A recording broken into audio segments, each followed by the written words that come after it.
Cuando nosotros denunciamos los abusos policiales y se nos dicen que no hay denuncias concretas, hoy le vamos a entregar a la prensa 50 denuncias concretas con expedientes de hechos graves o gravísimos que ocurrieron cuando estaban detenidos hombres y mujeres en el Uruguay, en general hombres y mujeres jóvenes.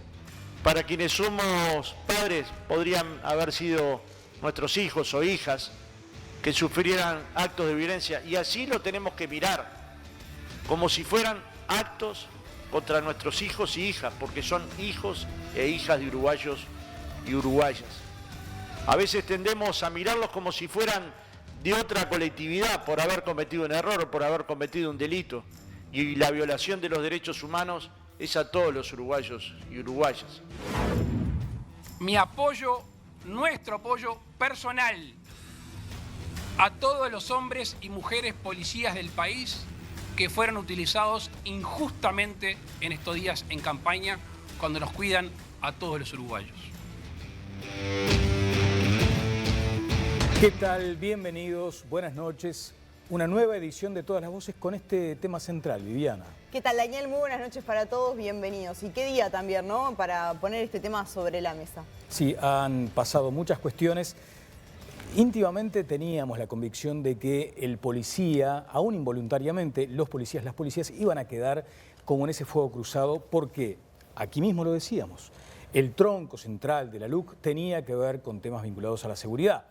Quien ejerce la autoridad en la calle es el policía y quedó en esto que no me gustaría llamarlo fuego cruzado, pero sí en una controversia fuerte. Sí, quedó planteada una pregunta después de la campaña, ¿no? ¿Se está politizando o intentando politizar a la institución policía, ¿no? Eso fue también lo que estuvo sobre la mesa en debate en estas últimas semanas previo al referéndum de la ley de urgente consideración. Tenemos el gusto de recibir hoy a dos invitadas. Está Patricia Noy con nosotros, allí la ven ustedes, vicepresidenta del Sindicato Policial. Patricia, buenas noches, muchas gracias.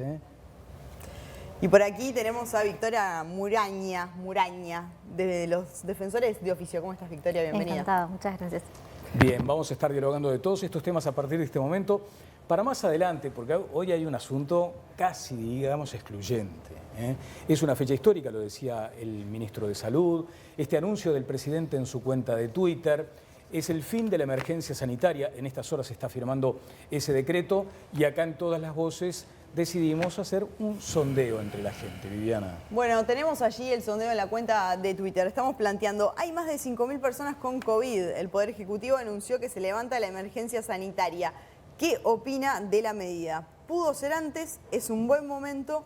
Es muy temprano. Estas son las opciones. Y en los próximos minutos vamos a conocer el resultado, además de esta consulta a la gente. Ahora presentamos nuestro tape disparador. Desde hace meses la policía está bajo la lupa. Procedimientos filmados por civiles pusieron en tela de juicio el apego de los uniformados a la ley. En ese contexto, la Institución de Derechos Humanos presentó 97 casos en los que se habría configurado abuso policial. La Fiscalía de Corte respondió que en 51 de esos casos no hubo denuncia, 22 están archivados por falta de pruebas y 15 están siendo investigados. Sobre el resto no hay datos. Jerarcas del Ministerio del Interior aseguran que hay una campaña de desprestigio contra la policía. Las denuncias se instalaron durante la campaña para derogar 135 artículos de la Ley de Urgente Consideración. Sin embargo, la polémica trasciende ese resultado. Este fin de semana un procedimiento policial fue filmado y calificado de abuso. Un hombre ebrio que circulaba en moto se accidentó y luego increpó a un policía que lo redujo. De temas generales, Patricia, si le parece, vamos a este en particular. ¿Cómo se observó esa acción que describía el informe que sucedió en Carrasco? Una vez más tuvieron que salir a explicar cómo tiene que actuar un policía. Sí, exactamente. Igual más allá de eso, esto es un hecho muy reciente, en realidad todavía inclusive está dentro de la investigación correspondiente. Entonces a veces hacer un juicio o hacer alguna apreciación no está correcto. Es más, siempre decimos nosotros, sale la opinión pública a hacer un escarnio de un compañero, en realidad sin tener toda la información completa, porque en sí, en principio salió un video que era filmado por una persona y a los pocos minutos sale el video filmado por el propio policía donde muestra otra realidad. Sí. Lo que sí nos queda claro a nosotros de que el compañero actuó dentro del marco de la ley. Él estaba recibiendo insultos, amenazas, agravios por parte de un ciudadano que estaba manejando alcoholizado. Inclusive el policía concurre al lugar por el registro de las cámaras del Ministerio del Interior que captan el momento en que el masculino tiene un accidente de tránsito. En términos generales, ¿se sintieron rehenes del sistema político en este tironeo, por ejemplo?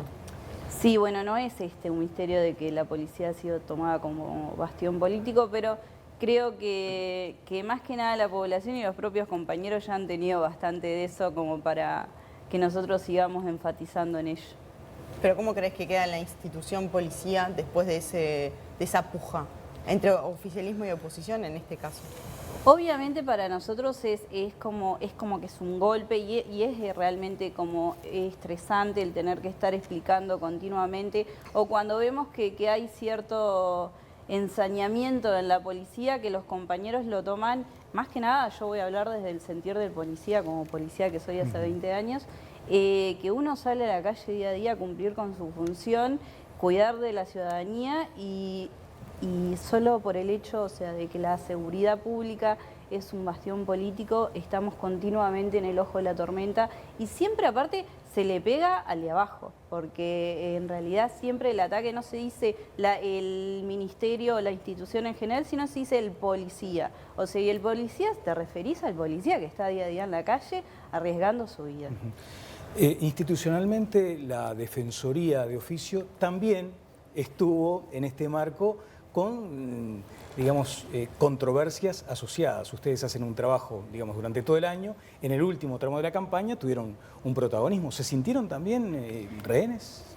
Lamentablemente sí, nos sentimos rehenes porque desde un inicio esto no fue una cuestión política y lo dije en la primera entrevista que se me hizo a mí y lo repito, esto no tuvo una intención política.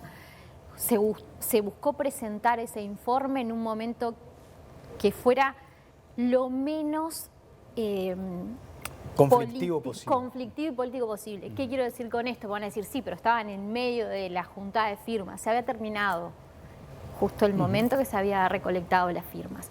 Nosotros como asociación, porque en realidad somos una asociación de defensores, habíamos asumido la directiva y uno de los objetivos que tuvimos fue el tema de que se nos planteaba por los defensores, el tema de los abusos policiales. No lo presentamos durante la etapa de recolección de firmas, fue en ese intermedio y ahora cuando se levantó toda la campaña, los defensores de oficio no dijimos nada. Victoria, quizás hay gente que nos está mirando que no sabe qué fue lo que presentaron, ¿no? ¿Qué fue lo que pusieron sobre la mesa para también que se debata y se discuta? Bueno, nosotros lo que quisimos poner en conocimiento de nuestro jerarca, que es la Suprema Corte de Justicia, sí, fue un informe donde detectábamos algunos tipos de irregularidades que se dan a diario y buscábamos un intercambio y soluciones. ¿Qué soluciones? Lo dijo Patricia recién, me parece que es lo que todos pedimos, porque lo debe pedir el sindicato y lo pedimos los defensores. Primero, cámaras en los policías y en los procedimientos. No lo decimos solamente, pero creo que el ejemplo es el reflejo de lo que nosotros planteamos inicialmente. Es una garantía para el detenido y para el policía.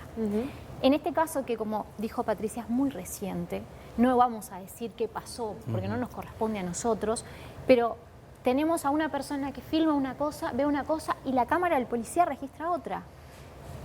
Qué fácil sería si tuviéramos todos los procedimientos registrados o tuviéramos policías que enciendan las cámaras. Porque se ha dicho que de pronto la postura que desde la Defensoría de Oficio se hace es muy endeble en la presentación de pruebas, que ahí hay una falencia. Ese fue el problema y nosotros lo dijimos desde el momento uno. yo lo puedo dejar en constancia, en audio, en audiencia, y lo pongo en conocimiento de Fiscalía. ¿Cuál es el problema que yo tengo? La prueba. Claro.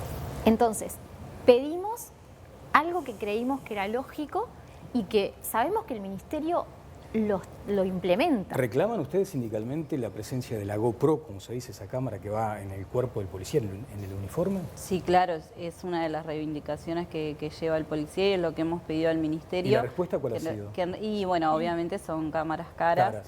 Somos 33.000 policías en todo el territorio nacional. Pero no son 33.000 activos, digamos, en Sí, pero ¿no? es una gran mayoría, lo cual nos dicen que, bueno, en realidad se van a ir adquiriendo a medida que se pueda. ¿Hoy cuántas hay? Porque hoy hay cuerpos que tienen.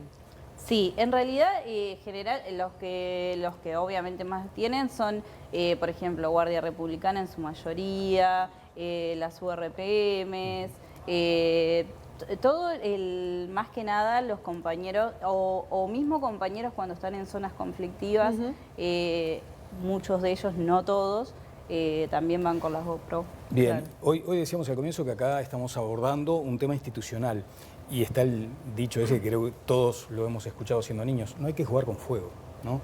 Siempre te dicen, che, no juguemos con fuego, porque acá podemos comentar de la selección, ¿no? Y el planteo que hace el Tornado, y en fin, va a ser un poco inocente desde nuestra ignorancia. Ahora, jugar con instituciones como la policía o ponerlas en estos aprietos es complicado, Eduardo. No, yo primero comparto totalmente la necesidad de separar el rol del Ministerio del Interior de la institución policial. Eso me parece que es una cosa muy importante. Separarlas. Aquí, claro, la institución policial cumple un rol, es una institución en sí misma. Pero es de la verticalidad que se habla allí, lineamientos, ¿verdad? Pero los lineamientos políticos sí, los da el Ministerio del Interior. Me parece que ese es el elemento fundamental. Lo que se ha cuestionado, por lo menos yo he cuestionado, y hay elementos, en mi opinión, de sobra, es cuál ha sido la política desarrollada. ¿Decís que la política desarrollada induce a que el policía sea más violento? No. Yo lo que digo es que una cosa es la política que desarrolla el Ministerio del Interior y otra la institución policial. Yo creo que hay que preservar la institución policial, jerarquizar la institución policial, y eso implica varias cosas. Implica salarios, implica la posibilidad de sindicalizarse y defender sus derechos, implica no trabajar con chalecos antibalas vencidos, implica... ¿Es una denuncia, Eduardo? Eso estuvo planteado públicamente. ¿Ustedes tienen chalecos de bala vencidos hoy? Hubo en un tiempo, pero ahora en ese sentido se ha avanzado y creo que es más, en realidad la orden está de que todo policía tiene que informar previo a la fecha, o sea... Por eso, pero se denunció precisamente cuando hubo chalecos antibalas vencidos. Entonces, si queremos jerarquizar a la policía, primero tenemos que respetar a la institución policial y darle todas las herramientas necesarias para actuar correctamente. Y yo en esto creo que si algo se avanzó, porque recordemos que estas cosas tienen historia, ¿no? En 1992 hubo una huelga policial en la que las voceras eran las esposas de los policías, porque los policías no tenían derecho a sindicalizarse. Y por tanto, recordaremos cómo terminó además esa huelga en José Pedro Varela, ¿no? Con la intervención del ejército. A mí me queda una duda en esto que decís. ¿Sí? En definitiva, después de la campaña, ¿no se terminó politizando a la policía como tal, al cuerpo policial? Porque, pero yo creo que porque en verdad la línea del Ministerio del Interior siempre es política. Pero en esta campaña pasó algo más allá de cuestionar a los jerarcas. Yo te preguntaría si la presencia del Ministro del Interior en la puerta de un juzgado no implica politizar al rol de la policía. Pero ¿no? es que está incluido en esto que te estoy preguntando. O sea, no diría solo para un lado o para el otro. Te estoy preguntando en general. El Ministerio del Interior, en esa línea que ha venido desarrollando de eventual respaldo a la actividad policial, yo entiendo que el respaldo a la actividad policial es sindicalizarse, tener derechos, tener salario, tener equipamiento. 4 veces dijiste lo de la sindicalización y los quieren echar del piso. Sí, yo lo estaba escuchando. A ver, obviamente el dignificar la tarea policial está claro que va por el lado del salario, la vivienda, todo lo que menciona. Y nosotros no somos hipócritas y hemos reconocido públicamente que muchos de esos avances los tuvimos con un gobierno anterior, el aumento salarial, la sindicalización en la policía se dio con un gobierno de Frente Amplio. Pero a veces uno siempre dice, no siempre tenés todo. Porque la dignificación en la policía no solamente, o sea, más allá de que esos son temas importantes, también tenemos el respaldo, el apoyo moral. Un policía sale a la calle día a día y por más de que vos te da un gran aumento de sueldo, que en realidad también hemos quedado bastante estancados hace unos años. No, el sueldo nuestro no acompasa a la función que cumplís, porque tú hoy salís de tu casa y no sabes si volvés. No es un sueldo acorde a la función. Más allá de eso también, es verdad que se nos mejoró la indumentaria y anda más. Pero, y él hace mención a la sindicalización, y yo tengo que hacer un poquito de memoria y de los compañeros que fueron ferozmente perseguidos luego de la sindicalización y más de uno fue destituido. Ahora, ¿no hubo un desvío en esta situación en particular cuando se pronuncian como gremio en respaldo a una ley que estaba siendo debatida? No, en realidad nosotros nunca dimos respaldo. Es más, nosotros desde un inicio... Pero los voceros decían que se sentían más respaldados con los instrumentos que les daba la LUC. En realidad, en los únicos momentos que nosotros salimos a responder fue aclarando y defendiendo a nuestros compañeros. Cuando se ponía en tela de juicio procedimientos policiales o, como en este caso, que se hablan de 50 denuncias que hablaban supuestamente de denuncias graves, gravísimas, que nosotros esperábamos poco más de que se tratara de tortura, y resulta que después, cuando tenemos todo sobre la mesa y toda la información, eso no era tan así. Entonces no es que salimos ni a respaldar ni no la LUC, nosotros salimos a respaldar a nuestros compañeros. Laura Raffo, ¿se está politizando la institución policía? Yo creo que sí se usó con fines electorales durante la campaña, no me pareció buena cosa. Me pareció que se trató de generar un clima antipolicía y yo soy contraria a eso porque a mí me parece que esos 33.000 efectivos que existen hoy, hombres y mujeres, trabajan tratando de hacer lo mejor posible por el país y por defender a la ciudadanía. Creo que tendríamos que partir todos de esa base, de que la enorme mayoría cumple con su función para la cual fue contratado y que la cumple bien. En caso de que haya algún desvío, algún abuso, obviamente esa persona hay que retirarla de la fuerza, pero la gente, la sociedad tiene que preasumir que el policía va a actuar bien, porque preasumimos que el policía va a actuar mal y el delincuente es el que actúa bien. Y respecto a los 50 casos, a mí me pareció muy grave que se politizaran. Tenemos acá el informe que luego hizo la Fiscalía. De los 50 casos que recuerdo presentó en su momento el Frente Amplio como estas denuncias de abuso policial, a la fecha eran casos de 2020 y 2021, no hay ni un solo efectivo policial formalizado. Es decir, no hubo un fiscal que considerara que el caso ameritaba, o quizás algunos siguen en investigación, que ameritara formalizar a un policía. Y recordemos que aún en caso de que sea formalizado el policía no quiere decir que sea culpable, quiere decir que la investigación empieza a profundizarse. Por el contrario, de estos 50 casos, sí había 47 personas que eran delincuentes con antecedentes y de esas 47, 45 fueron efectivamente condenadas por el crimen que se les estaba imputando. Entonces realmente es muy grave que se haya convocado una conferencia de prensa como la que vimos al comienzo del programa por parte de la campaña del sí de Fernando Pereira, diciendo todos sentémonos y miremos como si estos fueran nuestros hijos, cuando en definitiva estaba hablando de 50 casos que luego reconoció no haber leído, no haber estudiado en profundidad y 50 casos de los cuales no se formalizó a ningún policía. Esto no quiere decir que si el día de mañana yo opino que si hay un policía que actuó mal, se lo tiene que separar inmediatamente su función. Fernando, ¿vos cómo ves el tema? Sí, para mí hay algo, se mencionaba recién, hace un ratito al comienzo, ¿no? el asunto de las cámaras. Yo tengo la sensación de que nos vamos metiendo colectivamente en una cosa de velocidad en la cual emitimos un juicio rápidamente porque tenemos la imagen y esa imagen saltó para YouTube y entonces en YouTube tiene no sé cuántas visitas. Y por ejemplo, la justicia tiene unos tiempos en los cuales necesita, como decía ahora Laura, necesita recoger pruebas, necesita averiguar, profundizar en los casos en los que amerite.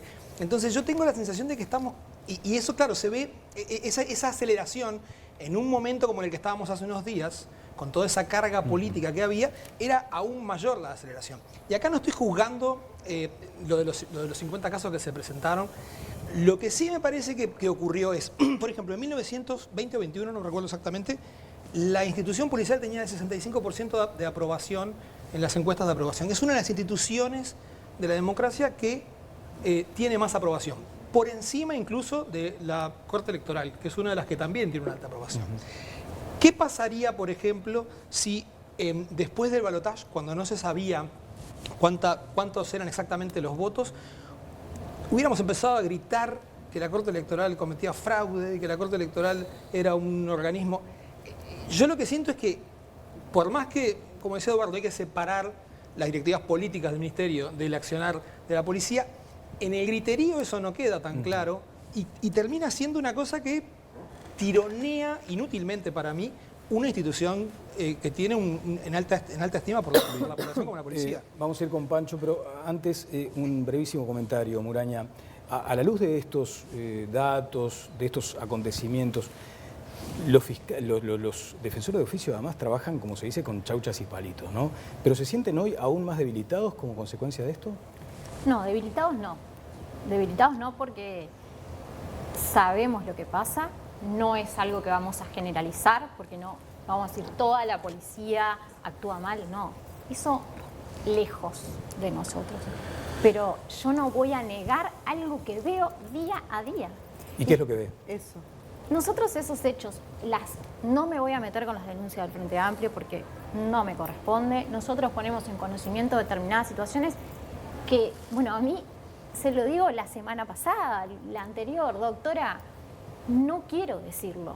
Yo vivo en zona 4, vivo en zona 3, no quiero decirlo. Yo estoy 3 meses, salgo y me lo voy a volver a encontrar. No lo quiero decir. ¿Qué hago?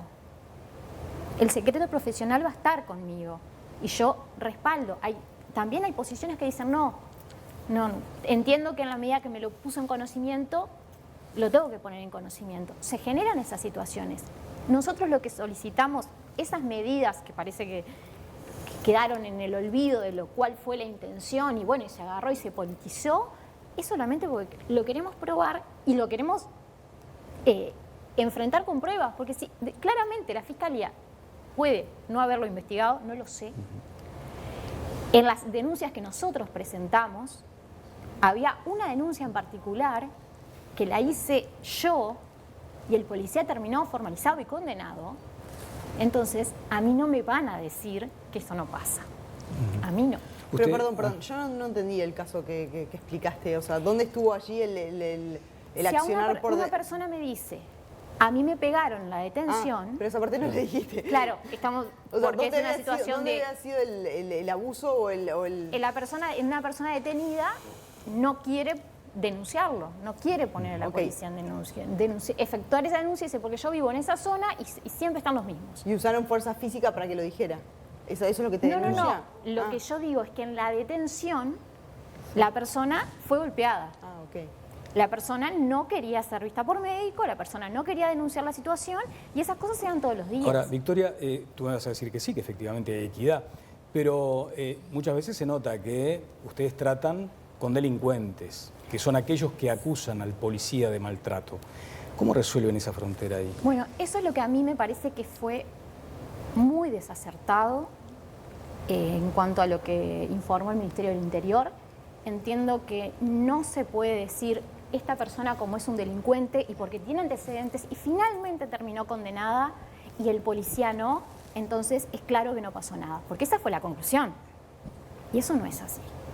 Estamos poniendo la calidad de reincidente de una persona y la calidad de formalizado o condenado por un delito por encima de la situación que yo estoy planteando, que no tiene nada que ver. Si la persona cometió el delito, y tiene que ser formalizado. Hay abreviados todos los días y los hacemos nosotros. Si la persona tiene que ser condenada, será condenada. Pero el tema es el procedimiento, que no digo que sea en todos los casos, ni por cerca, hay miles de procedimientos por día.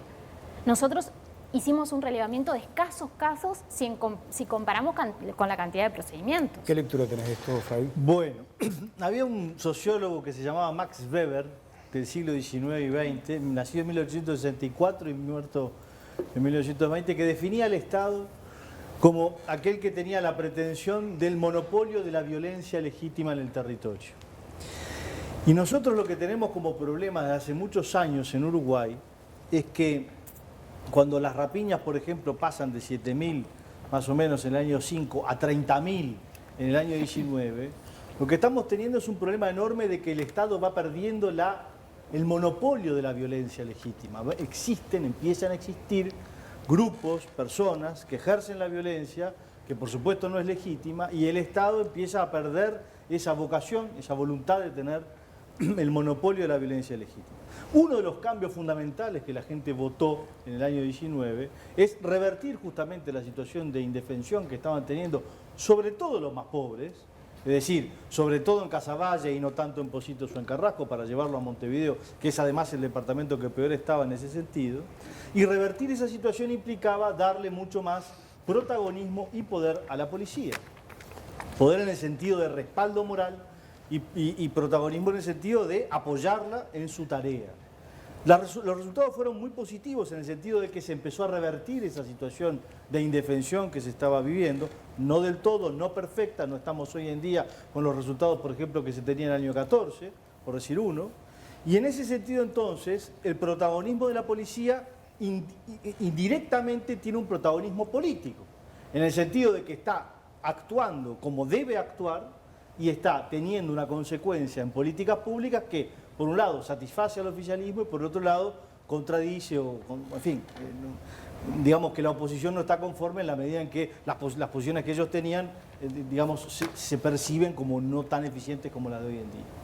Entonces, en ese sentido, es inevitable que la policía quede en el centro de la escena política, y a mí lo que me parece que hay que tener claro, para dejar de vivir en el mundo frutillista, que me gustó aquella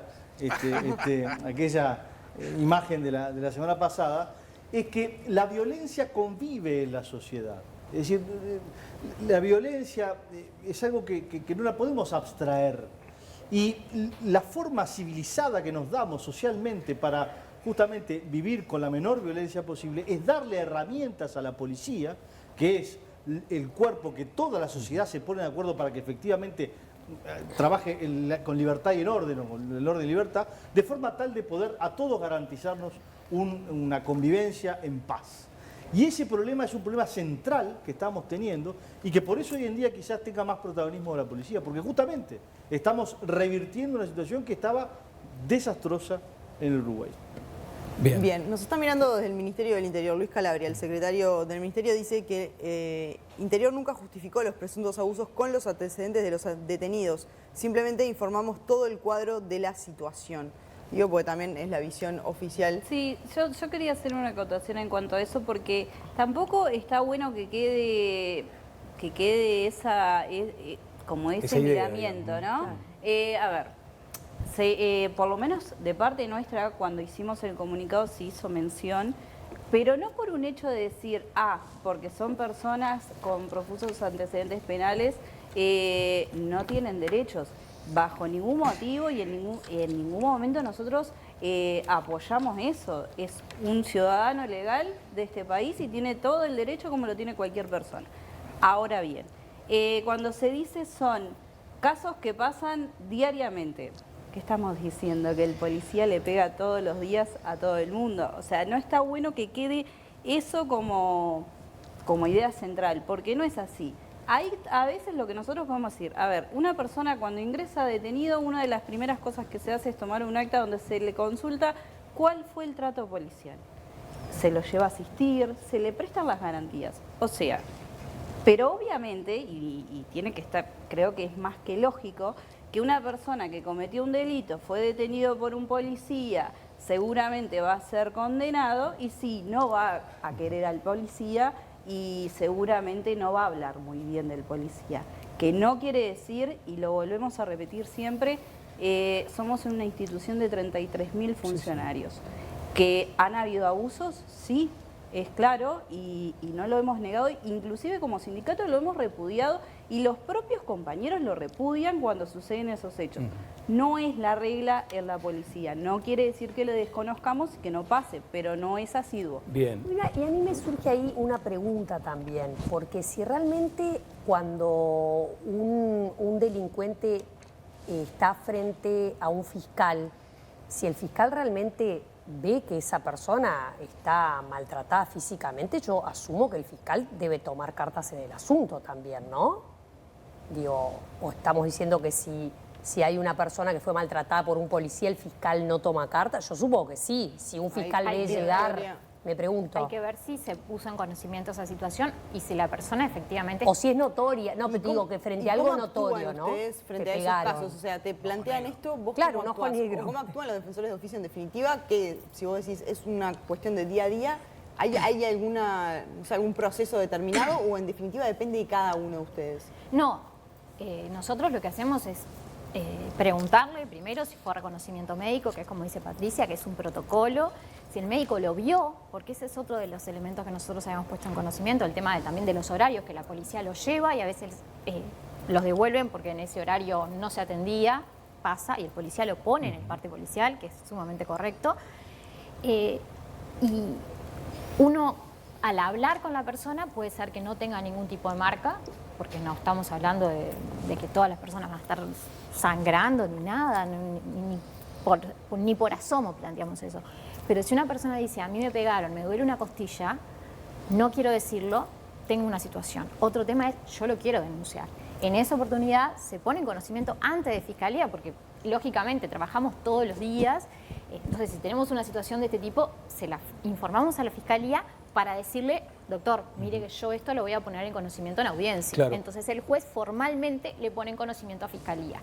El tema es que también muchas veces la fiscalía dice, bueno, pero esta persona va a seguir con la voluntad de la denuncia, porque pasa que después se van 6 meses presos, vamos a suponer, y si después no quiere seguir con la denuncia, y yo me quedo sin persona para seguir investigando. Claro, vamos a ir a otro tema, pero tengo una curiosidad puntual, porque además esto de la animadversión o de pronto mirar con recelo a la autoridad, en este caso la policía, tampoco es una cuestión novedosa, ¿no? O sea, además hubo que limpiar una imagen después de la dictadura donde también fueron partícipes, entonces ahí la tenían complicada. Pero después, en los cánticos de hinchada, cuando vos querés denostar al otro, le decís que está con los ratis, ¿no? Sí, en el estadio. Exacto. Entonces, lo que quiero saber, para tratar un poco de vacunarnos contra eso, es, ¿ustedes sienten que en el último tiempo sufren más provocación que antes, por ejemplo? ¿Que la gente se les anima más?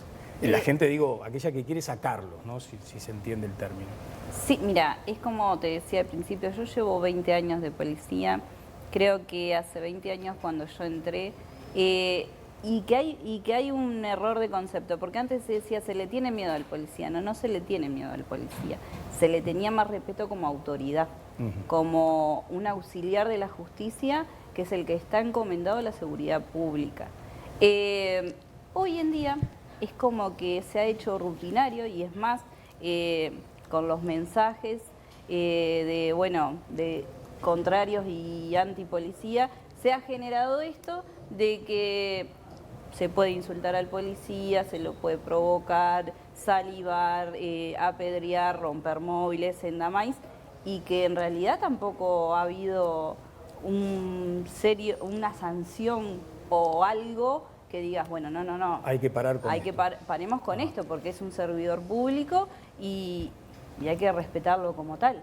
Que volvemos, no quiere decir un envalentonamiento del policía de decir puedo hacer lo que quiera. No, es simplemente cumplir con su trabajo. Bien. ¿Me permitís una cosa? Sí, claro. No, yo quiero decir primero que me parece clave el respeto a la institución policial y a su profesionalización. Eso me parece un elemento clave. Como también el respeto de la ciudadanía hacia la policía. Acá se construye un relato que a mí me parece complicado desde el punto de vista político, ¿no? Que lo ha hecho básicamente el director de convivencia, ¿no? Que ha hecho referencia permanente a que parece que hay una parte de la población que está del lado de la policía y una parte que está del lado de los delincuentes. Eso me parece absolutamente falso y que contribuye a lo que todos acá hemos dicho que no queremos, que es la famosa grieta, ¿no? No queremos una grieta entre quienes apoyan eventualmente a la policía y quienes no la apoyan.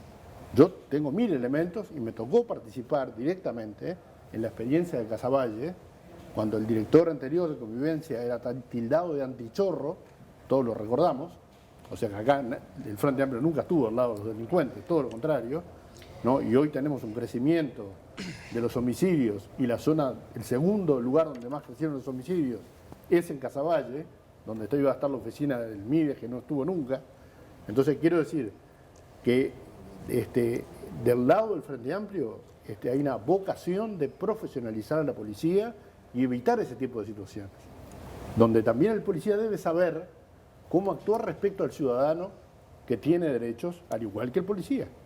Entonces, profesionalizar significa respetar los derechos humanos de todos, aún de los que tienen delitos. Pero vos decís que el discurso político de hoy quiere, digamos, distanciar al Frente Amplio de la policía. El director de Convivencia y Seguridad, donde dice que el Frente Amplio defiende a los delincuentes y ellos defienden, es un discurso que promueve la grieta, no contribuye al mejor relacionamiento de la sociedad y no juega el rol que debería jugar con ese título, que es convivencia, cuando en realidad la profesionalización de la policía y las mejoras en las condiciones, yo tengo lleno de cuadros, estoy de evolución del salario policial, por ejemplo, ¿no? Uno profesionaliza cuando hace esto, aumenta de esta manera el salario de los policías. Y es cierto que claro que no es suficiente. ¿Quién considera que tiene un salario suficiente en Uruguay? Ahora, esto es innegable, ¿no? Fuera el de quien equipamiento es innegable creo también, que ¿no? es la función también, ¿no? Y también la función, claro que sí. Porque eso es lo que se debe... Está bien, A ver, pero no hay una policía te pongo un con ejemplo. 12.000 pesos, ¿no? Yo entré a la policía en lugar de uno de mis hermanos que era policía y lo mataron en un procedimiento. Es más, cuando entramos a la policía cobrábamos 4.500 pesos y eso pero nadie lo va a negar. Entonces, quedó toda una familia destrozada porque él estaba cumpliendo con su deber, intervino en una rapiña y pierde la vida por 4.500 pesos. Hoy en día el sueldo nuestro tampoco equipara eso. Pero claro porque no. es lo más sagrado que tiene una persona, es su vida. Y la policía pone su vida por el bien de la sociedad. Pero yo nunca dije que fuera suficiente. Lo que digo que la mejora es notoria en todas las condiciones, salariales y condiciones de trabajo. Ahora, doctora, Patricia, porque está pidiendo la palabra por este tema. Por favor, a ver, doctora. No, perdón. No, pero brevemente, porque me parece importante. Vos hoy hablaste, porque tiene que ver con esto, hoy hablaste del salario, pero hablaste también del apoyo moral, ¿no? Y dio la sensación de que antes no lo sentían así. Entonces, comparaste salario con apoyo moral. A ver, sin entrar y politizar, porque en realidad, volvemos a decir, hemos quedado en un brete político de un lado y del otro, esto no es que estemos contra de alguien. Pero en realidad sí, el apoyo moral también cuenta, porque no voy a hablar específicamente de una persona, y menos que ya no está, porque me parece una falta de respeto, pero sí de repente de un ministerio anterior. Que un compañero caía en el cumplimiento de su deber, y más fuera de que pudiese ir o no al velatorio, acercarse a lo que sea, era la palabra de decir, bueno, pero el policía no tenía el chaleco antibala, el policía no procedió como se debía, o sea, el policía se encontraba en un 222. Es el ganarse la empatía y bueno, sí, capaz que el policía no cumplía exacto con todas las medidas de seguridad, pero hay que tener un poco de empatía también con una familia que queda atrás. Sobre el comentario anterior, doctora, sí, por favor. No, yo quería dejar esto claro porque se dijo mucho de la manija antipolicía. Nunca tuvimos manija antipolicía, por lo menos el que me conoce y sabe cómo trabajo, sabe que no soy antipolicía y que siempre estoy bregando por la profesionalización de la policía, incluso del intercambio, porque creo que tenemos muchos puntos en común. Porque nosotros trabajamos con ellos, en definitiva. Obviamente son auxiliares de la Fiscalía, no de la Defensa, pero nos vemos a diario. Estamos intercambiando a veces que se nos presentan problemas con un detenido y está el policía que te dice, doctora, entro con usted, no, quédese tranquilo, estoy bien, cualquier cosa le aviso. O sea, nosotros defendemos policías también. Porque hay policías que son defendidos por defensa pública. Entonces eso parece que no existe o que nosotros vamos todo para el otro lado y no es así, es todo lo contrario. Y sabemos también que cuando se dan determinadas situaciones irregulares, sabemos que hay policías que lo reprochan y se enojan y no quieren que eso se dé. Pero ¿vos sentís que ustedes, los defensores de oficio, quedaron en esa bolsa de manija antipolicía? O sea, Sí, que los tildaron de eso. Es que ¿Lo has sentido quedamos en esa bolsa. Yo creo que no, porque una cosa es las 97 casos que presentaron los defensores de oficio, que como dice Victoria, los presentaron en un momento que no era campaña electoral, tuvieron el cuidado de presentarlo entre la junta de firmas y el inicio de la campaña. Distinto es los 50 casos que sí utilizó el Frente Amplio. Me parece que es bien distinto eso, ¿no? Y también acá un poco recordándole a Eduardo, porque cuando él dice, bueno, acá no, desde el Frente Amplio no se habló en contra de la policía, ¿no? o se le dieron beneficios durante sus gobiernos, lo que sí durante la campaña del referéndum, a mí lo que me llamó la atención fue en el spot, en los 7 minutos de cadena que hizo el sí, me pareció muy fuerte en la parte en la que decían, no quiero temerle a un delincuente, no le quiero temer a un policía. Me pareció que ponía en el mismo lugar y realmente eso me pareció un mensaje que no es positivo para la población. Totalmente equivocado.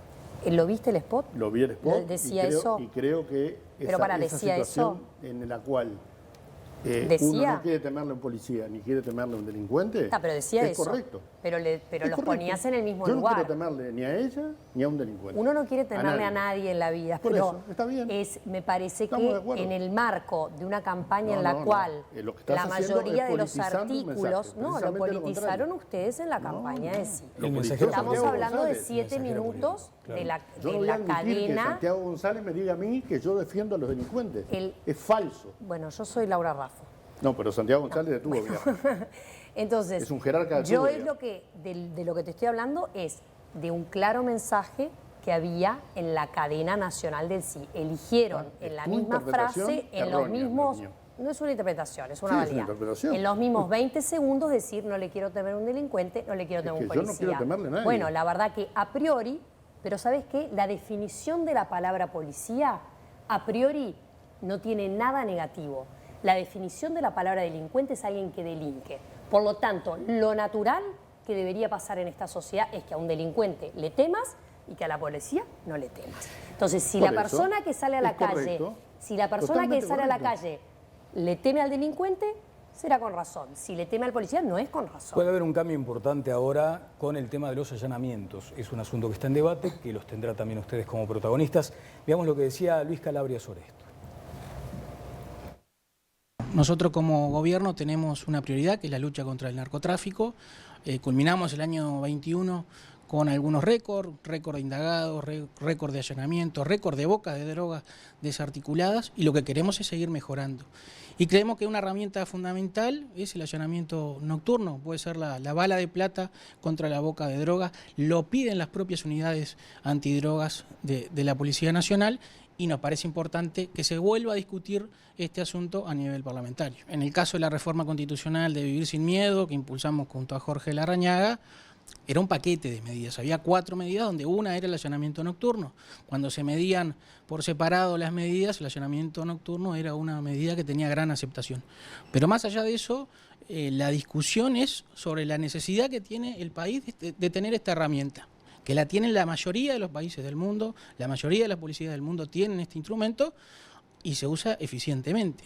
La discusión parlamentaria vendrá ahora y de ese intercambio podrán surgir mejoras al proyecto que presentó el senador Carlos Daniel Camilo, en realidad que va a presentar por estas horas. Bueno, allí estaba lo que decía Calabria, más allá de que después ustedes tendrán que estar en esa compulsa y habrá una mirada política también en el Parlamento, me gustaría las miradas filosóficas en todo caso de Fernando y de Pancho. A ver, Santulo. Sí, a mí lo que me parece, pero dura, me parece, lo de filosófica me queda muy enorme. No, pero digo, te das cuenta, ¿no? Tenemos acá al profesional de la seguridad, claro. Tenemos al sistema político, vos a veces te elevás y eso a nosotros nos viene bárbaro. Bueno. Trataré de estar a la altura de la expectativa. Elevate. Sí, no, a mí lo que me ocurre me parece que Hay algo en este planteo que me suena contradictorio con la idea que había hasta hace una semana. Es decir, antes las autoridades tienen el argumento de decir, bueno, no estamos pudiendo desplegar todo lo que queremos hacer de manera adecuada porque tenemos este maldito referéndum en el medio. Entonces, pero ahora, una vez que se haya superado y que haya aclarado, lo vamos a poder hacer. De alguna forma, colocar este peso en el asunto de los allanamientos vuelve a patear la pelota hacia adelante, es decir, vuelve a mí, si querían que volara capaz que no vuelo, pero me suena otra vez a argumento del sistema político para decir, bueno, miren que si no logré hacer lo que yo me proponía hacer, el problema es que recién en 2024 voy a poder debatir este asunto de los allanamientos nocturnos. El que plantea que el allanamiento nocturno es una gran herramienta, lo primero que debería hacer es proveer un montón de evidencia empírica que demuestre que para los casos en los que se empieza a usar el allanamiento nocturno, efectivamente funciona. Porque no es lo mismo decir, hago un allanamiento nocturno porque estoy persiguiendo unos terroristas musulmanes en Bélgica, que si no los agarro esa noche en un apartamento no los agarro más, que decir, voy a utilizar el allanamiento para una boca de pasta base que básicamente no se mueve del lugar en el que está. Entonces, quien plantea el argumento es quien tiene la responsabilidad de presentar toda la evidencia disponible al respecto. Y una cosa con respecto al argumento que se decía en la reforma, ¿cómo es? La reforma de Larrañaga, el problema es que lo teníamos en un paquete. Bueno, pero eso es una responsabilidad que presenta la reforma, no del votante que vota el paquete. ¿Pero vos tenés una posición formada con los allanamientos nocturnos? No, lo que digo es que si quieren que me quieren convencer de algo, me tienen que presentar evidencia. Si no, no me convencen. El otro filósofo del grupo. Yo soy muy respetuoso de la voluntad popular. Como principio, soy medio democrático y demócrata. Por tanto, no solamente ahora me parece que los 135 artículos fueron notoriamente ratificados por el pueblo, sino que también creo que en el año 19, cuando se presentan el paquete que se presenta, la gente le dijo que no. Ahora bien, también entiendo que el Ministerio del Interior diga, mirá, para la tarea que tenemos que emprender nos ayuda esto. Ahora, dentro de las garantías formidables que tiene el Uruguay, excepcionalmente y positivas, está que la Constitución establece que el hogar es un sagrado inviolable. Y eso está muy bien. Eso está muy bien. Hay que congratularse de esas viejas cosas que tiene el Uruguay, de bases liberales, de garantías. Ahora, te van a decir, obviamente, lo que se han mencionado acá también. Sí, una cosa es el hogar, como ese concepto pero capaz que está de ahí aquel la clave. tiempo, y otra cosa es muchas veces una cueva. Bueno, pero capaz que está ahí la clave. Capaz que la clave está en legislar para justamente definir mejor el hogar. Claro. Definirlo Eso es una claramente. reforma constitucional, decís vos. No. Bueno, una interpretación legal. Sí, se puede reformar específicamente porque una boca de pasta base no es un hogar. O sea, cuando pero te lo van a pintar como tal. Cuando el constitucionalista puso hogar inviolable, no era una boca de pasta base. Pero vos ahí hay una ley interpretativa. Falta conocimiento también de la boca, me parece. Funcionan en un hogar. Sí. Sí, justamente. Pero lo que podemos hacer legalmente es decir, bueno, pero si lo que estamos estando es en un hogar que se dedica al tráfico de drogas, deja de ser hogar. Claro, pero ¿cómo haces para no hacerlo discrecional eso? En definitiva, cuando el tipo tiene que ir a actuar y que no caiga en definitiva en la opinión de cada uno. Pero sería un juez. Claro, pero a mí lo que pero cierro con esto. Yo no creo que tengamos que estar nuevamente consultando al pueblo cuando ya dijo que no. No nos gustará, nos parecerá que nos quita una herramienta, bueno, puede ser, pero el pueblo es el pueblo y hay que respetarlo. Aquello, como dijiste vos, estaba en un paquete, ¿no? Y nos concentramos mucho, ponemos foco en el tema de la droga. Te han dicho también, vas pasando por un lugar y ves que una mujer está gritando desesperada porque la están matando. Ahí pueden entrar porque preasumen que le está dando permiso para entrar a su hogar. Pero es una interpretación. Entonces, en el caso pero también porque de la es como boca, un delito flagrante. ¿No? Yo creo que en el caso de los allanamientos, la garantía a mí no me genera tanto que la garantía me lo dé, que es de noche o es de día, sino que siempre un allanamiento se tiene que hacer si un juez dijo que se haga, con orden de juez. Entonces, por lo que investigué, el hecho de no poderlos hacer durante la noche, los allanamientos, era de épocas antiguas, cuando no había la suficiente iluminación como para que uno distinguiera que el agente que venía fuera claramente identificado como tal. De todas maneras, si bien conceptualmente me parece que al estar la garantía dada por una orden del juez no me cambia que sea de noche o de día, sí coincido con lo que dice Pancho respecto a que sobre esto hubo una voluntad El tema popular. está laudado en principio. Entonces, hay dos opciones. O se pretende hacer una reforma constitucional donde la verdad que el tema, por más que estaba en un paquete de medidas, quedó laudado, o si no hay que ir a eso, a ley interpretativa que no parece, no soy abogada, pero no parece como demasiado sencillo de hacer, ¿no? No, yo quiero reafirmar algo que dije antes, antes de meterse en este berenjenal, hay que ver si efectivamente sirve para lo que se supone que tiene que servir. O sea, uno de los problemas que tiene la criminalística en Uruguay, lo sé porque tengo un amigo criminalista, no porque yo sea criminalista. Ni criminal. No, ni criminal. Criminal tengo un amigo, No, siempre tiene un amigo. Hay que renovarlo. No siempre hay buena evidencia que respalde las afirmaciones que muchas veces se dicen del sistema político. Entonces, si no tenés buena evidencia, te vas a meter en una ley interpretativa o en un referéndum en el 2024, no sé qué, para mí es delirante. Lo primero es demostrar que sirve para eso que querés que sirva. Lo primero que quiero decir es, a mí no me consta que el presidente de la República haya cambiado de opinión respecto a lo que él le manifestó al periodista Leonardo Abercón en ocasión de la reforma, cuando se manifestó en contra de esto, ¿no? Y no sé si ha cambiado o no de opinión. Imagino que el director del Ministerio del Interior habrá consultado al presidente, que se manifestó en contra. Yo creo que es muy opinable esto y comparto absolutamente lo que dice Fernando.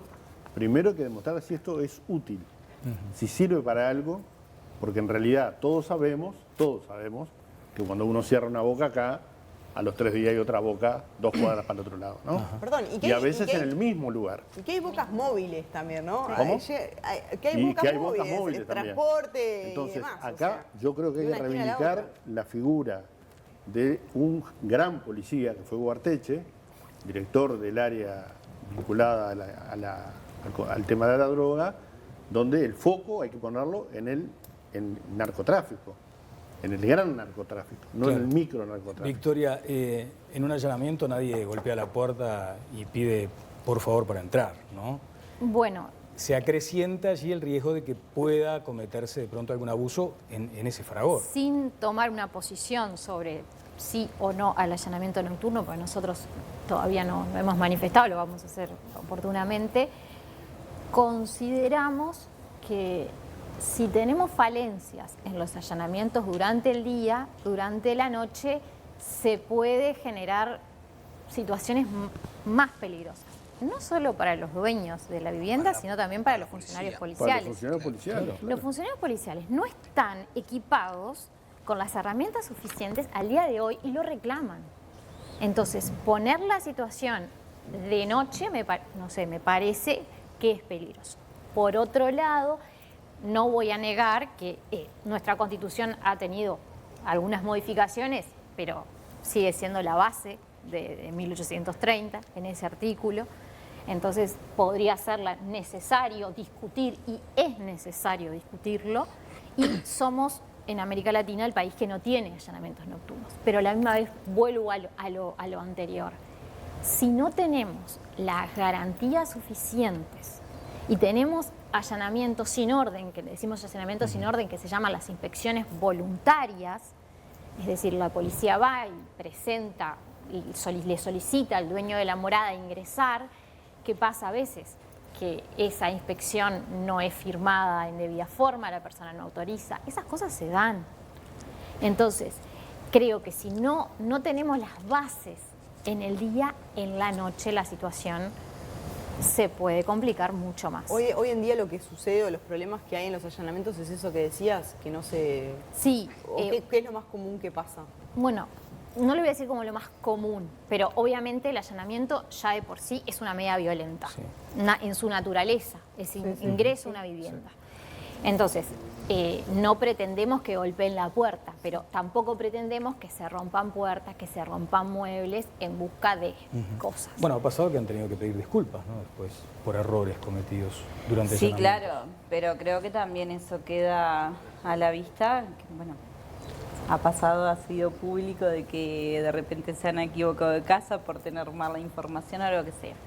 Yo lo que me voy a parar más que nada en el tema de allanamiento nocturno es obviamente se tendrá que dar una discusión de la gente idónea, obviamente habría que ver cuáles son las bases, pero más que nada acá a nosotros lo que nos interesa es cuáles son las garantías de los compañeros para realizar esos allanamientos nocturnos y cuáles son las garantías también que se le va a brindar a la ciudadanía. Porque no solo nos importan los policías, a nosotros también nos importa la ciudadanía. Correcto. Porque después si las cosas salen mal, el que va a tener la responsabilidad va a ser el policía. Entonces, antes de plantear eso, creo que tendría que estar todo sobre la mesa de cómo se darían esos allanamientos, si se le va a dar todas las herramientas al policía, porque como bien lo dice, no es lo mismo hacer un allanamiento diurno que hacer un allanamiento nocturno, no tenés visibilidad, hay muchos factores que se te pueden presentar. Ahora, no, como herramienta, ¿te parece útil? ¿Qué opinión tenés tú sobre, sobre el allanamiento nocturno? Que los compañeros de narcóticos de las brigadas antidrogas, yo misma estuve en la brigada antidroga, se facilitarían ciertas cosas, porque a ver, me ha tocado hacer vigilancias durante toda una semana, bueno, y no voy a dar exactos detalles de procedimientos, y que como tenés que esperar a que amanezca para ver, cuando entraste no hay nada porque se te fueron por atrás. Cuando sabemos... Lo tiraron por el inodoro. Lo tiraron, tuvieron el tiempo suficiente en la noche, eso sabemos. Entonces, pero sería algo que habría que estudiarlo muy detenidamente, ver cuáles serían realmente las garantías que van a tener los policías y que va a tener la ciudadanía. No, una cosa que me parece importante es que si bien el gobierno tiene una política de combate al narcotráfico, el tema es el microtráfico. Pero el microtráfico solamente existe en la medida que existe lo grande.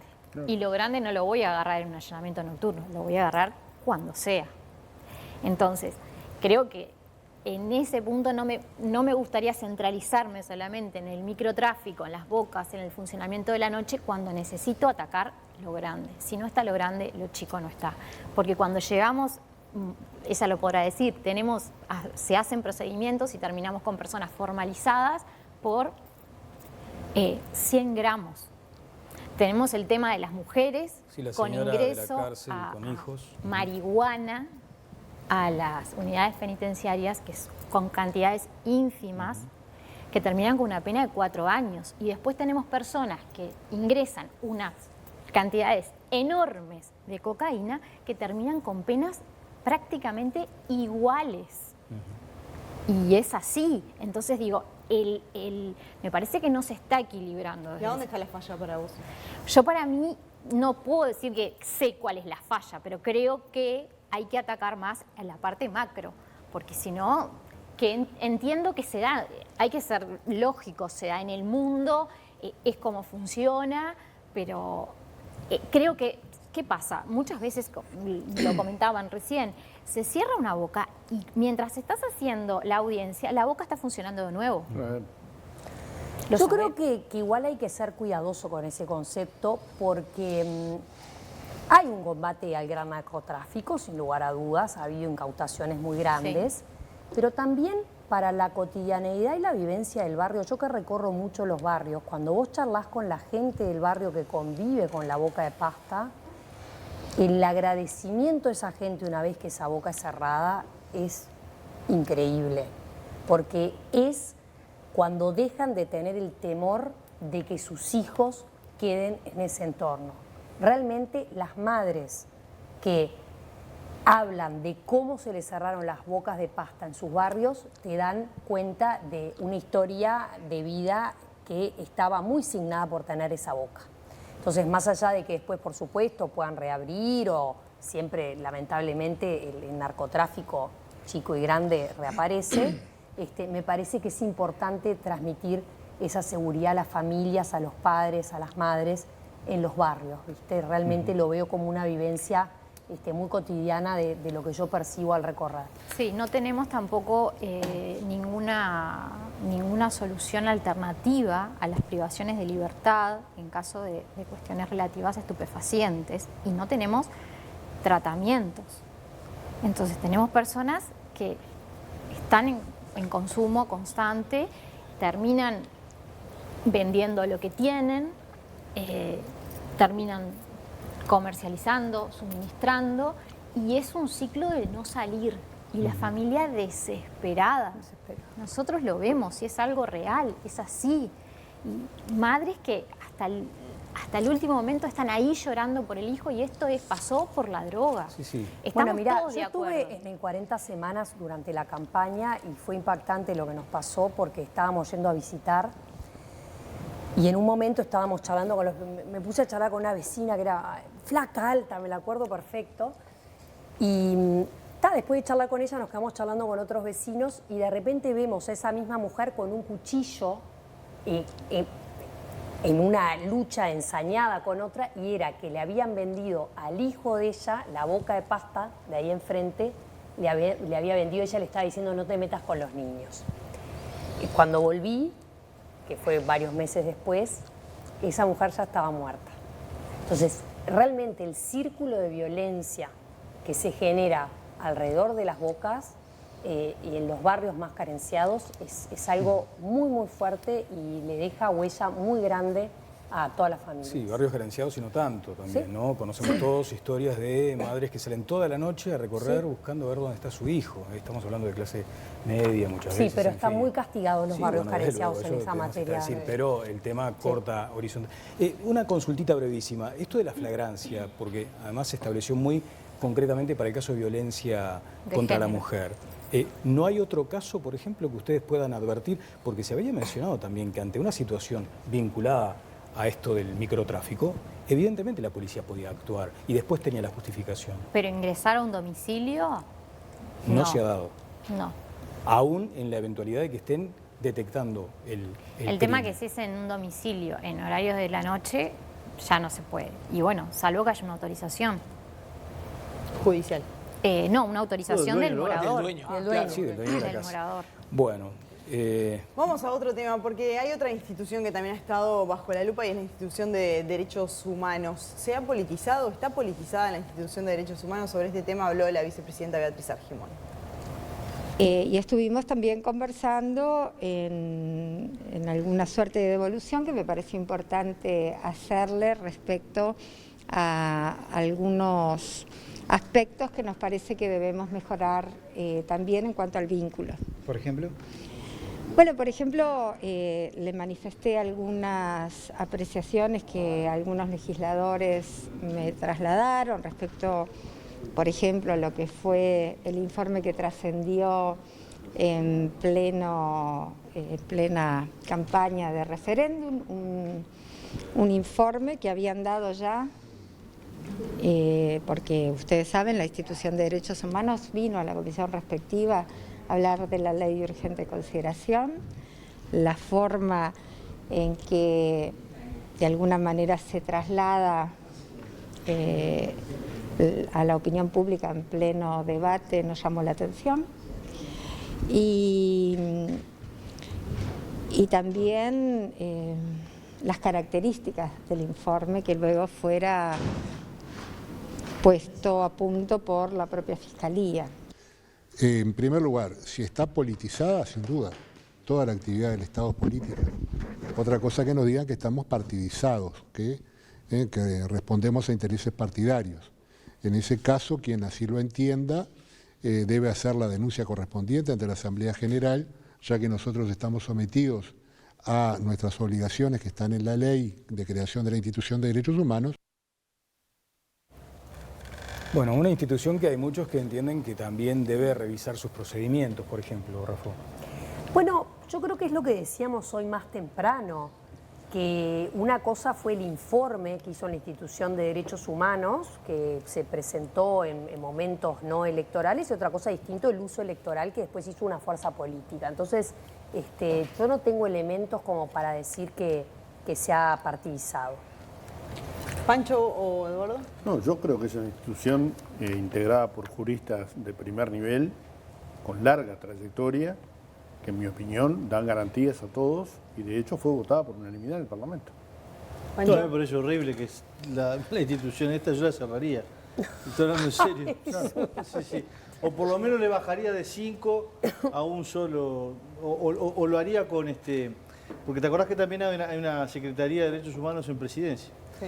Entonces capaz que allí se puede hacer un sistema solo ombudsman, digamos. Sí, es decir, está completamente politizada, pero la lectura que hace de la historia reciente del Instituto de Derechos Humanos es una vergüenza absoluta. Pero eso da para un programa entero, así que dejémoslo. Pero señalo aquí que cuanto antes se cierre, mejor. Cortando fino se llama lo que Sí, pero sale como 6 millones de dólares. No, yo a diferencia de Pancho no tengo una opinión tan tajante respecto al asunto. No sé, como siempre, pido evidencia y la que tengo no me indica nada respecto a la partidización. Otra cosa es la visión que hay sobre la historia reciente. Pero eso no necesariamente implica partidización. No, está al servicio de una visión hemipléjica que favorece a un partido, pero nada más que eso. Bueno, vamos a una pausa. Después de la pausa vamos a tratar un tema que tiene que ver un poco con sentir menos asfixia. Se cerró la emergencia sanitaria, y estamos un poco más aliviados. Ahora, no es tampoco, como decíamos en Telenoche, una cuestión de analizarlo muy linealmente. Tiene sus complejidades, pero queremos saber la opinión de los invitados, sobre todo de los invitados de todos los días, de todos los lunes. Las invitadas de hoy las despedimos con mucho gusto. Muchas gracias. Muchas gracias. Gracias.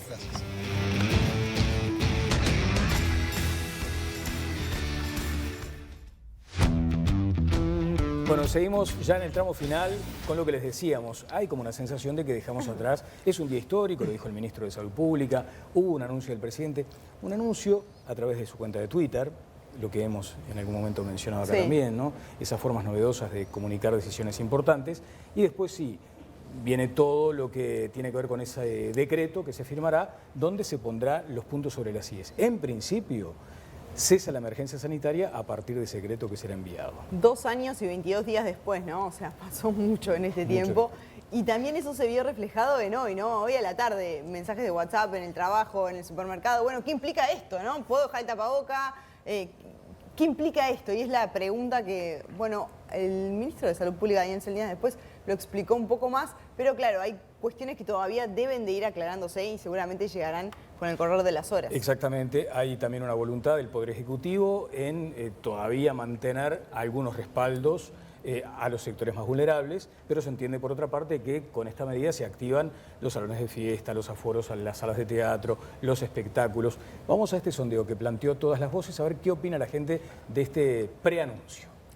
Ahí tenemos la pregunta, ¿no? Hay más de 5.000 personas con COVID, el Poder Ejecutivo anunció que se levanta la emergencia sanitaria. ¿Qué opinan? ¿Pudo ser antes? 7,1%. Es un buen momento para hacerlo ahora, el 72,3%, y es muy temprano, el 20,6%. Así que, bueno, la mayoría, por lo menos de los que dejaron su opinión en el sondeo de todas las voces, están de acuerdo con que este fue un buen momento para dar este paso. Laura Raffo. Yo creo que es un día a recordar con alegría, porque quiere decir que logramos atravesar con relativo éxito una de las pandemias, de las peores pandemias del último siglo. Se logró atravesar con una campaña de vacunación muy exitosa y con un trabajo conjunto de todos los uruguayos que supimos usar la libertad responsable, de la comunidad científica que fue clave, porque el GACH fue clave en esto, de todo el personal de la salud y del gobierno que tomó decisiones muy difíciles, que en su momento fueron cuestionadas, pero que nos sacaron adelante. Entonces, es un buen día para recordar. A mí me trajo alegría. Lo primero que pensé fue, bueno, no más tapabocas. Después aclararon que, bueno, se recomienda, que va a pasar a ser recomendado en vez de ser una exigencia. Pero bueno, creo que aprendimos todos a convivir con algo que nos parecía tan extraño que cuando lo veíamos en países asiáticos, decíamos, che, qué raro que estén en el metro con los tapabocas. Bueno, todos aprendimos algo nuevo en esta pandemia, nos dejó esa sensación de fragilidad de la humanidad y nos dejó también la valoración del vínculo humano y de lo importante que es poder estar junto a tus seres queridos, porque creo que fue lo que más extrañamos todos en esos momentos en los que no podíamos verlos. Hay otro debate, ¿viste? Si salimos mejores personas o bueno, en fin. No, yo comparto, creo que es un día importante. Me parece que la sociedad necesitaba reencontrarse, necesitamos reencontrarnos con la gente nuestros seres queridos, con nuestras familias, con nuestros amigos, poder ir a un asado, ahora que se rebajó un poco el precio, y lograr valorar lo que es el vínculo para los seres humanos, ¿no? El ser humano es un animal gregario, necesita convivir. Y me parece que lo que sufrimos en este tiempo fue eso, la ausencia de la convivencia, la ausencia de la posibilidad de intercambiar, de encontrarte con amigos, de contarles tus problemas, ¿no? De hacer lo que hicimos durante toda nuestra vida, digamos, ¿no? Y creo que eso, yo no sé si nos ha hecho peores o mejores. Veo por esa encuesta que todavía hay gente con miedo, ¿no? Y me parece razonable también que haya gente que todavía, que entienda que es muy pronto, que todavía siente temor. Yo creo que de alguna manera todos sentimos también un poco de temor, pero creo que vamos avanzando hacia recuperar la normalidad, ¿no? El abrazo, el beso, el saludo, que son cosas muy importantes en la vida de la gente, ¿no? Para nada menor. Yo ahora estaba pensando, escuchaba las intervenciones de los compañeros y pensaba, ¿no?, que sobre si es un día importante o no, creo que cada uno tendrá un día importante que no necesariamente se vincula con el anuncio oficial. Yo pensaba, ¿cuál fue mi día importante? Mi día importante fue cuando dejé de darle pelota desesperadamente al SINAE. Me metía en Twitter. A mirar los números. Claro, me metía en Twitter, me acuerdo que lo hice todos los días, y me metía en Twitter a ver qué números daba el SINAE. Y en un momento el mundo siguió girando y aparecieron cosas espantosas y mucho más humanas y menos aleatorias, como por ejemplo la invasión de Rusia a Ucrania. Entonces, de golpe, lo del SINAE y lo del COVID empezó a ser algo como menos. Entonces, mi día personal en el que la pandemia empezó a irse es bastante anterior. Fue cuando dejé de consultar números desesperadamente. Claro, ese dato es importante también. Va a dejar de hacerse el reporte diario, ¿no? Eso también cambia a partir del día de hoy. Pancho, tenés breve segundos. Valoro muchísimo por los niños, en particular. Los niños de 4, 5 años, 6... que su vida, su comienzo de vida social ha sido con gente adulta con la boca tapada. Totalmente. Y que ha sido tremendo, tremendo, y que ahora puedan tener la vida normal de los adultos, y eso me parece fantástico. Y por favor, tenemos que pensar seriamente, cuando hagamos la evaluación de estas cosas, no tanto en Uruguay, pero a nivel internacional, cuánto hubo de histeria y cuánto hubo de realidad, para que no nos vengan de vuelta con una histeria rimbombante a encajarnos cosas que a veces no eran tan necesarias. Bueno, un datito nada más del secretario de la Presidencia, Álvaro Delgado, que dice que las ayudas económicas se mantienen más allá del decreto que pone fin a la emergencia sanitaria. El fondo coronavirus sigue funcionando. En la próxima rendición de cuentas. No quiero arruinar la fiesta, pero en definitiva esto fue un testeo también, porque vendrán otras pandemias. En todo caso nos tomará. Hay que ver cómo las enfrentamos. Nos tomarán con otra capacidad de analizar, ¿no? Y no enloquecernos todos. Bueno, nos veremos el lunes. Será hasta el próximo lunes. Que pasen bien.